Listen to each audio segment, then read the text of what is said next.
Who could have thought the day would ever come when an SUV wears the Prancing Horse logo? Most of us didn't see it coming, but we're pretty sure Ferrari saw the handwriting on the wall as the 2000s unfolded, with the sport utility segment gathering momentum to become the most popular and hotly contested automotive segment of the now and foreseeable future. The SUV craze effectively forced supercar makers to either jump in the fray or hold their peace forever. Among such high-end automakers, Mercedes-Benz was the first in line to offer a series production modern SUV in 1997. Bimmer wouldn't be outdone by its arch-rival, so the 1999 BMW X5 came as no surprise. However, the likes of Ferrari and Lamborghini set on making limited production top-dollar high-performance sports cars would not get swayed so easily. But it was only a matter of time after Aston Martin followed the 2017 Lamborghini Urus with the DBX in 2020 before Ferrari finally caved in. We don't have a release date yet, but Ferrari officially announced on September 13, 2022, what would be its first SUV in history. Its name, the Ferrari Purosangue.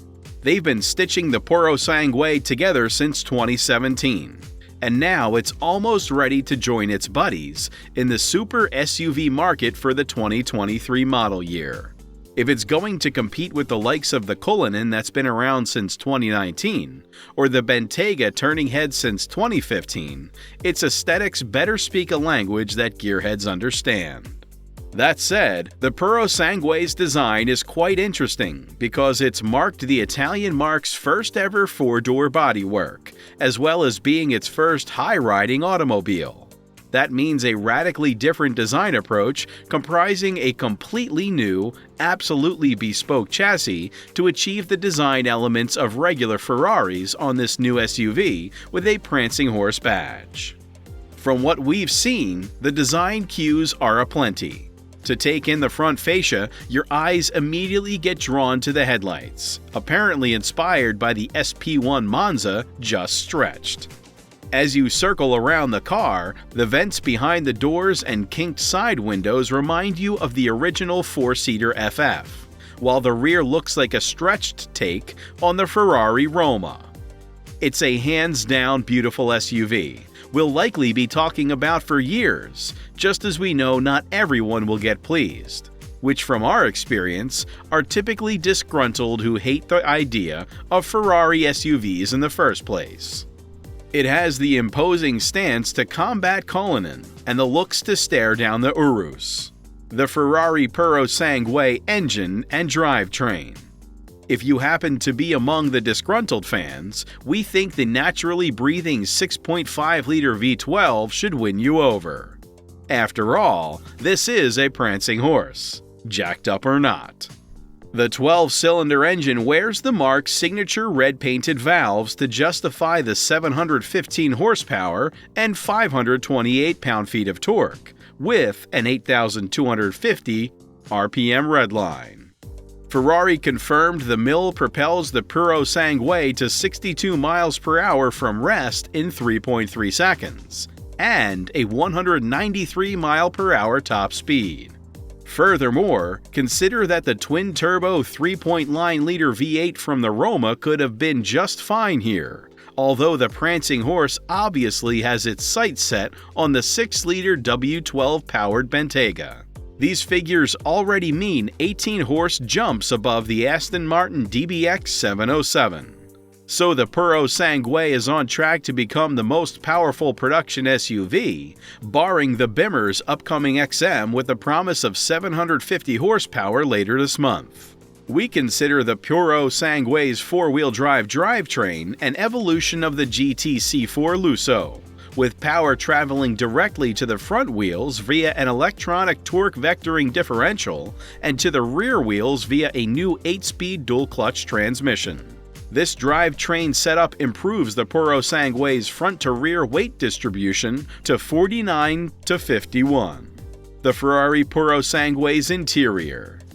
Rear passengers will access the Purosangue's rear cabin via the suicide rear doors that apparently help preserve the two-door outline of this four-door SUV.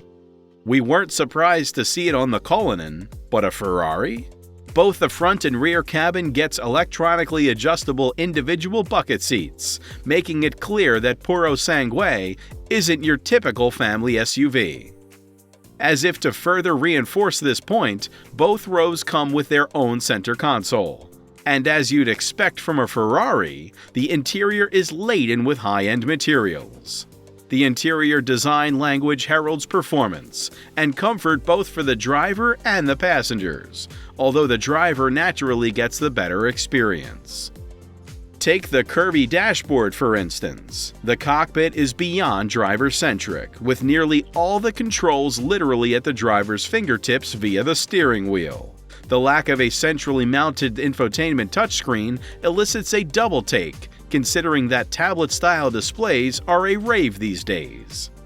The Purosangue dashboard features a digital driver's display, while the passengers get an all-new 10-inch touchscreen. Ferrari will offer the SUV with an optional glass roof, which we'd never pay for in place of the lightweight carbon fiber roof panel.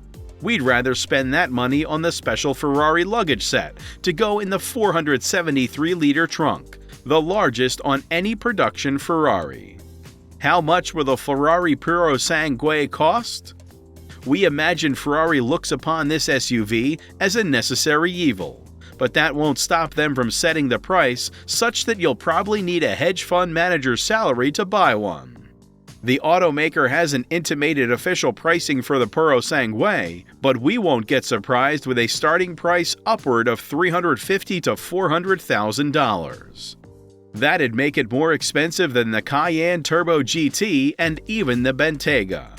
The high-strength fabric floor, Burmeister 3D surround sound system, and 7-year maintenance at intervals of 13,000 miles, or once per year, with no mileage restriction, probably justify that price point. Thank you for spending time with us. We hope you enjoyed the video. Do let us know about your thoughts. Before going, make sure to like and subscribe so that you never miss another video. Until then, goodbye.